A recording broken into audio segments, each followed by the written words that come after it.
안녕하세요. 만나서 반갑습니다. 명품 주식을 찾는 주식강의연구소 신대표입니다. 불금입니다.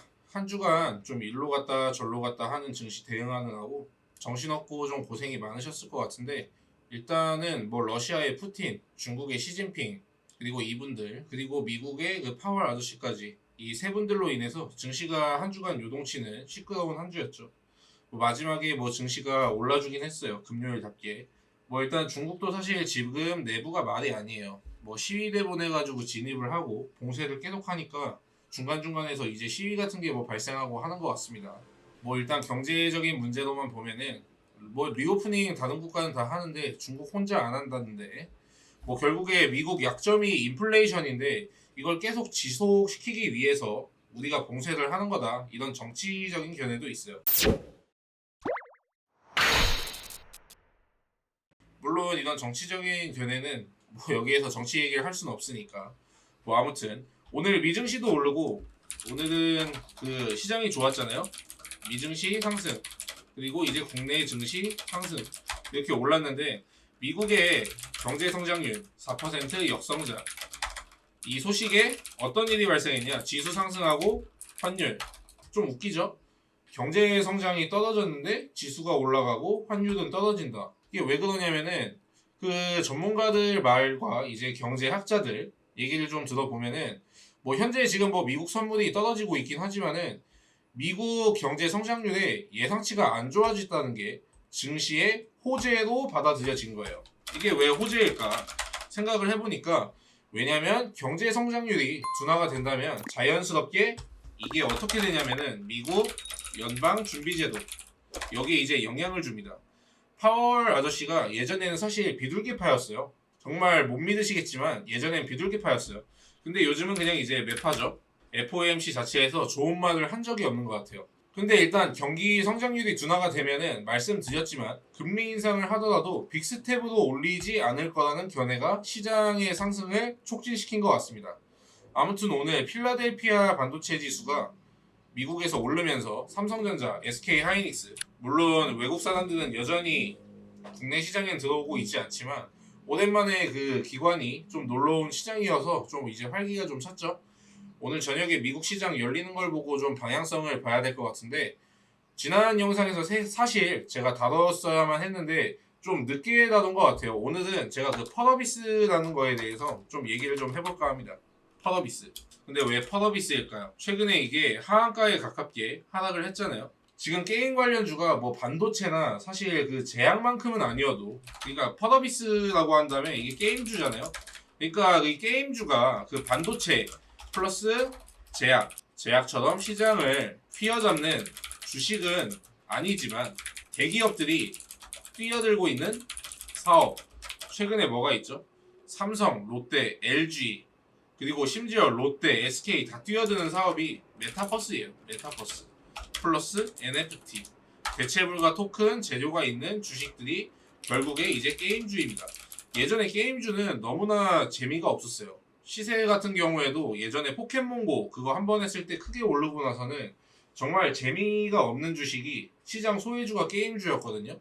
근데 이런 재료가 있는 주식인데 어떻게 보면 그 대장까지는 아니더라도 주도주 이 정도 되는 주식이, 뭐 일단 시장의 주도 섹터라고 할 수 있는 주식이 저렇게 빠지는 게 맞나 싶을 정도로 대기업들이 메타버스 사업에 뛰어들고 있는데, 메타버스에 있어서 게임 사업은 결국에 이제 핵심이죠.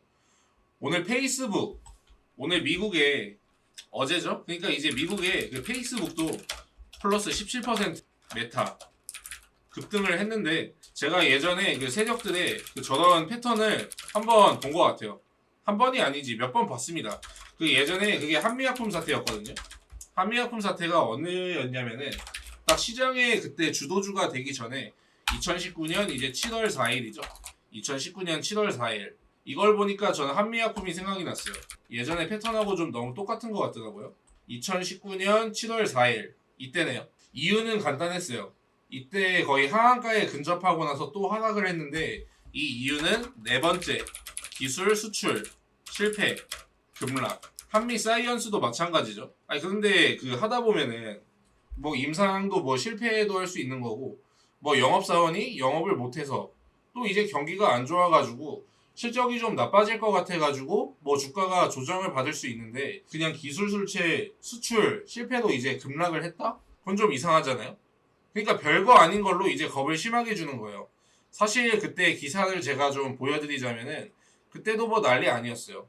증권사에서 이제 목표가는 이제 줄줄이 하향하죠. 7월 4일 이때예요. 하나금융 뭐 이런 식으로 목표가 줄줄이 하향하고 한미약품 두 건의 반등 모멘텀 목표가 결국에 이제 하향 한미약품 한미사이언스 동반 폭락 권리가 뭐 반환됐대 뭐 이런 식으로 중립으로 또 이제 하향하고 아무튼 좀 언론에서 좀 이제 겁을 굉장히 많이 줬죠. 그러니까 증권사들이 이제 겁주고 리포트 주가 줄줄이 하향하고 매수 의견 낸 기사 지워버리고 장난이 아니었어요. 그 후에 이제 시장의 영향도 있겠지만은 여기에서 20%가 이제 추가적으로 또 급락을 했거든요. 근데 원래는 한 여기 정도가 이제 지지받는 게 적당하지 않았나. 전 그렇게 생각을 하고 있어요. 왜냐면은 제가 이제 업종 종합 차트를 보여드리자면은 이때가 2019년 7월 4일이잖아요. 이때 뭐 코스닥인데 뭐 코스닥으로 한번 볼까요? 7월 4일 이때가 딱 7월 4일이거든요. 2019년 7월 4일 한미약품이 하한가를 간 날인데 시장이 이렇게 조정을 받았었죠. 뭐 8월 대충 한 9일까지예요. 이날은 뭐 코스닥이 뭐 7% 정도 막 빠진 날이었네요. 아무튼 뭐 추가적으로 조정을 좀 받았어요. 그런데 뭐 지수가 뭐 7%뭐 그렇게 빠졌는데 지수가 그냥 뭐 7% 빠지면은 그냥 자고 일어나면 그냥 장대음봉 그냥 VI가 그냥 이제 기본 반찬으로 박혀있다 생각하면 됩니다. 근데 일단 이거는 제가 중요한 게 아니고 사설이 길었는데 딱 이제 이날이 있은 다음에 주가는 다시 한번 여기 하한가 부분까지 싹 올려줍니다. 다시 주가가 올라요. 싼 고점 만들죠. 그리고 나서 하한가에 좀 끝부분까지 올려주더니 나중에는 다시 한번 주가가 코로나로 인해서 100% 정도 상승을 하는 제2의 전성기를 맞이하게 되죠. 그리고 예전에 이거 한미약품 사태뿐만이 아니고 한미약품도 뭐 단기간에 좀 이렇게 많이 오른 케이스죠. 코로나라는 그 특수한 케이스가 있었지만 예전에 그 HLB 지금은 그 영어 이름으로 좀 바뀌었을 거예요. 이것도 예전에 좀 제가 본 적이 있는 것 같은데 이거에 언제였냐면은 6월 27일이었을 거예요. 2019년 점한가를 이렇게 두 방 한 2.5방이 갔거든요. 근데 이것도 이유는 루고 세라닙 임상 그냥 OS 미달. 근데 그걸로 인해서 점한가가 2.5방 갔어요. 솔직히 좀 너무 과하다 생각을 했는데 여기에서 이제 주가가 어떻게 되냐면은 또 이제 언론 그때 기사들 좀 봐야겠네요. 6월 27일이거든요. 그냥 HLB 치면은 그냥 쫙 나왔어요. 이제 뭐 상장 폐지되는 거 아닌가. 6월 28일 겁은 엄청 줬죠. 뭐 믿을 수 없는 제약주 뭐 그런 거 엄청 많았어요. 아무튼 HLB도 저렇게 점한가 갔을 때가 그러고 나서 어떤 일이 있었냐. 얘도 그냥 위에서 그냥 지지 잘 받던 애였거든요. 그러고 나서 주가가 한번 이렇게 조정을 시키더니 1000%에 가까운 상승이 나왔죠. 거의 상승률로만 치면 이제 800% 조금 넘는 것 같아요. HLB 뭐 그렇게 뭐 비교적 시총이 그렇게 가벼운 친구도 아니었잖아요. HLB가 아무튼 2월 16일에 HLB가 그때 2월 16일인가 그럴 거예요. 하한가를 또 갔거든요. 2019년 16일 하한가를 또 갔어요. 뭐 아무튼 허위 공시 논란이 있었는데 허위 공시 논란.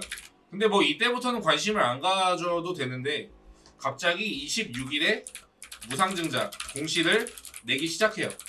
그리고 주가가 다시 여기 쭉 올렸다가 털고 나서 다시 한번 주가가 어떻게 되냐면 이렇게 상승을 하게 돼요.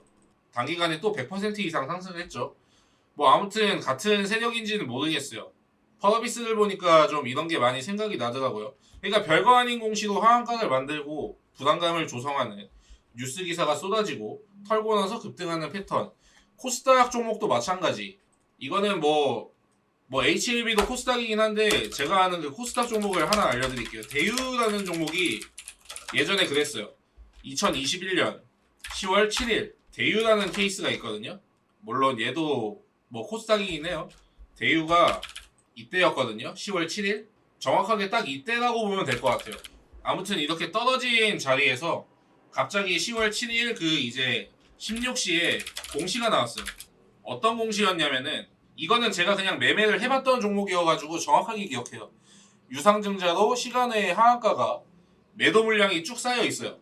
공시를 보니까 유상증자로 급락.